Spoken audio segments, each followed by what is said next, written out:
Yang saya hormati Bapak Presiden Republik Indonesia, Menteri Koordinator Bidang Kemaritiman dan Investasi, Menteri Koordinator Bidang Perekonomian, Menteri Keuangan, para pejabat tinggi kementerian lembaga, para pimpinan K3S, serta para hadirin yang berbahagia.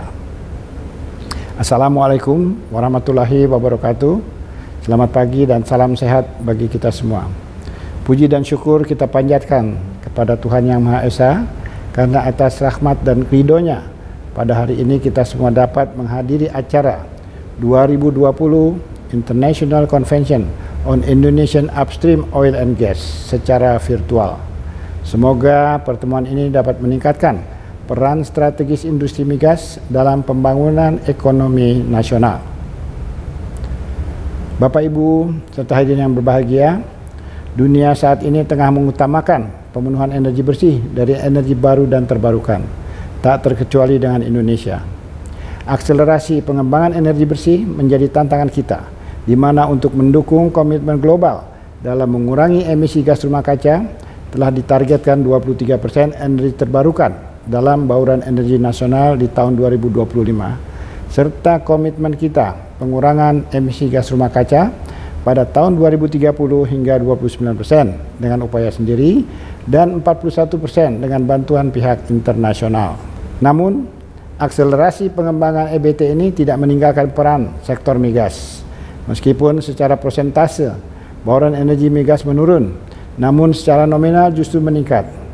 Peran subsektor migas tersebut tidak hanya dalam pemenuhan kebutuhan energi untuk transportasi maupun kelistrikan, namun juga berperan sebagai bahan baku dalam pengembangan industri. Berdasarkan Rencana Umum Energi Nasional, konsumsi minyak diperkirakan akan meningkat dari 1,66 juta barrel oil per day menjadi 3,97 juta barrel oil per day di tahun 2050 atau naik sebesar 139%.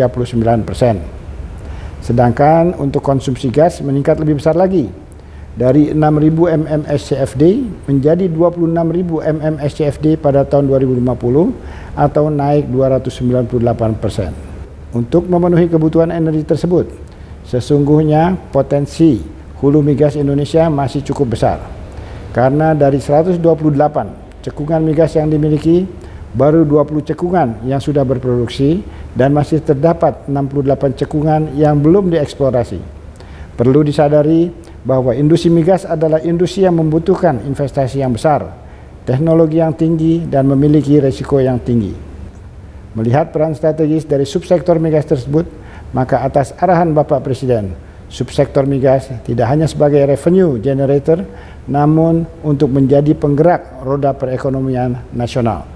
Berbagai kebijakan telah diambil oleh pemerintah, antara lain: 1. Penurunan harga gas untuk mendorong tumbuhnya industri. 2. Pelonggaran perpajakan dan fleksibilitas fiscal term untuk meningkatkan daya tarik investasi migas serta meningkatkan keekonomian pengembangan lapangan. Industri hulu migas merupakan industri yang syarat akan ketidakpastian, sehingga untuk menarik investasi agar produksi migas meningkat, maka ketidakpastian tersebut harus dikurangi. Sumber ketidakpastian tersebut dapat berasal dari eksternal maupun internal. Fluktuasi atau turunnya harga minyak seperti yang dialami sekarang termasuk salah satu ketidakpastian dari sisi eksternal.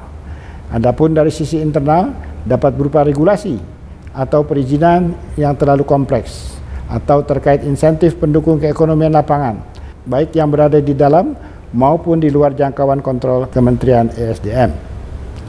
Kami telah melakukan sejumlah upaya untuk mengurangi ketidakpastian tersebut dengan harapan dapat meningkatkan daya tarik investasi migas di Indonesia, antara lain penyederhanaan perizinan.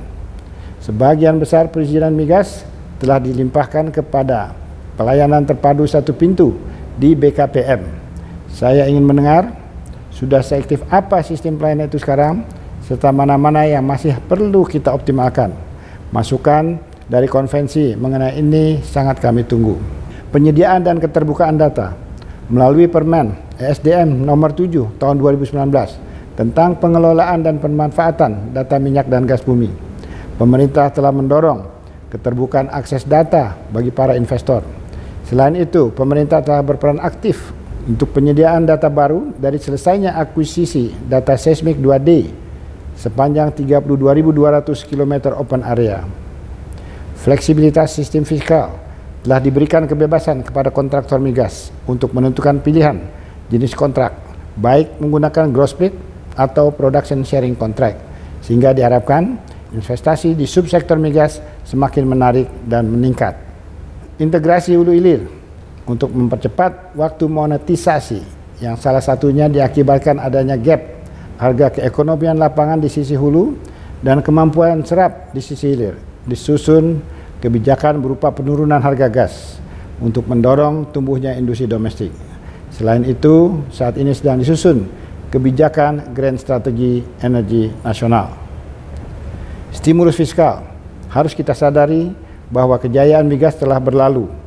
Untuk itu, pemerintah tidak lagi mengedepankan besarnya bagi hasil untuk negara, tapi lebih diarahkan mendorong agar proyek migas dapat berjalan melalui pemberian insentif bagi beberapa plan of development yang selama ini dinilai tidak ekonomis oleh kontraktor.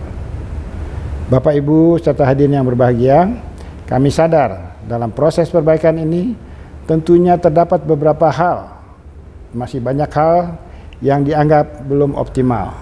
Untuk itu, masukan dari konvensi ini sangat kami tunggu. Mari bersama-sama kita terlibat aktif dalam usaha peningkatan produksi migas nasional dengan melakukan perubahan paradigma demi industri hulu migas Indonesia yang semakin bermanfaat bagi sebesar-besarnya kemakmuran rakyat.